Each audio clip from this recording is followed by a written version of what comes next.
So, if you're watching this video, you must be in Dr. Gorham's biochemistry class. By now, it might be too late to change majors, but do not despair. This video will help you become the best biochemist in the game. So, on to the good stuff.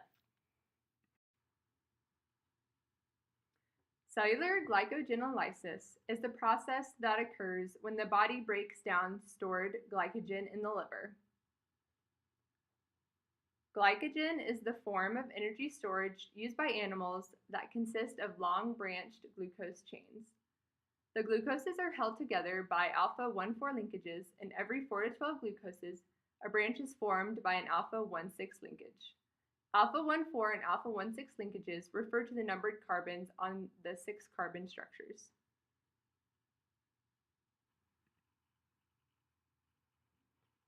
We begin with a segment of a glycogen molecule. And the main branch lies horizontally here. The branch chains stem off the main branch and are connected by an alpha-1,6 linkage. The enzyme glycogen phosphorylase, GPL, catalyzes the breakdown of alpha-1,4 glycosidic linkages, removing a glucose 1-phosphate from the branch, one at a time.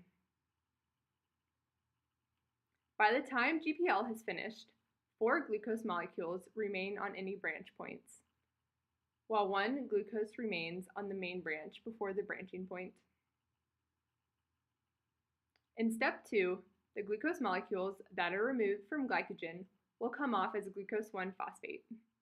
This is because the enzyme GPL adds a phosphate to the first carbon, or C1, on each glucose that is removed.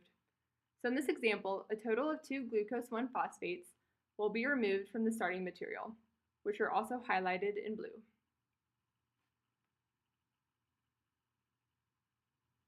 So, if Oprah was here, she would yell, "You get a phosphate, you get a phosphate, everyone gets a phosphate." The enzyme amylo alpha-1,6 glucosidase first removes 3 out of the 4 remaining glucoses on the branch and transfers them onto the main branch at the non-reducing end. It is important to note that the 3 branch glucoses that were transferred onto the main branch are underlined in green. This enzyme then hydrolyzes the alpha-1,6 linkage between the glucoses at the branch point, removing the final branch glucose. This glucose that is highlighted in orange will come off as normal glucose and not glucose 1-phosphate. This glucose is then free to enter the bloodstream.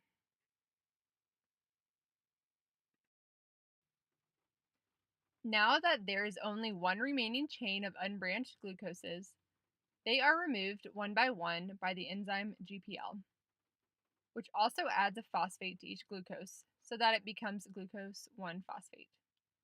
This form of glucose cannot be transported out of the cell, so the phosphate must be removed. So, how can glucose 1-phosphate move into the bloodstream? To do this, the phosphate must be transferred to the 6th carbon with the enzyme phosphoglucomutase because there is no enzyme that can remove a phosphate on the first carbon of glucose. This allows glucose 6-phosphatase to remove the phosphate so that normal glucose can be absorbed into the bloodstream.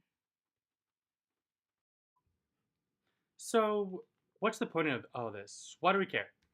So think about it like this, Andrew. You and your boys, you go out to the club, you about to order some wings, and of course you pouring down the drinks, right? So you pass out, you wake up the next day, oh snap, I got a final in Dr. Gorham's class, you're rushing to class, of course you ain't getting no breakfast. So while you taking this exam, you all unfocused, disheveled. Meanwhile, as you're taking the exam, the glycogen that's stored in your body is breaking down into glucose, and that way you don't pass out in class.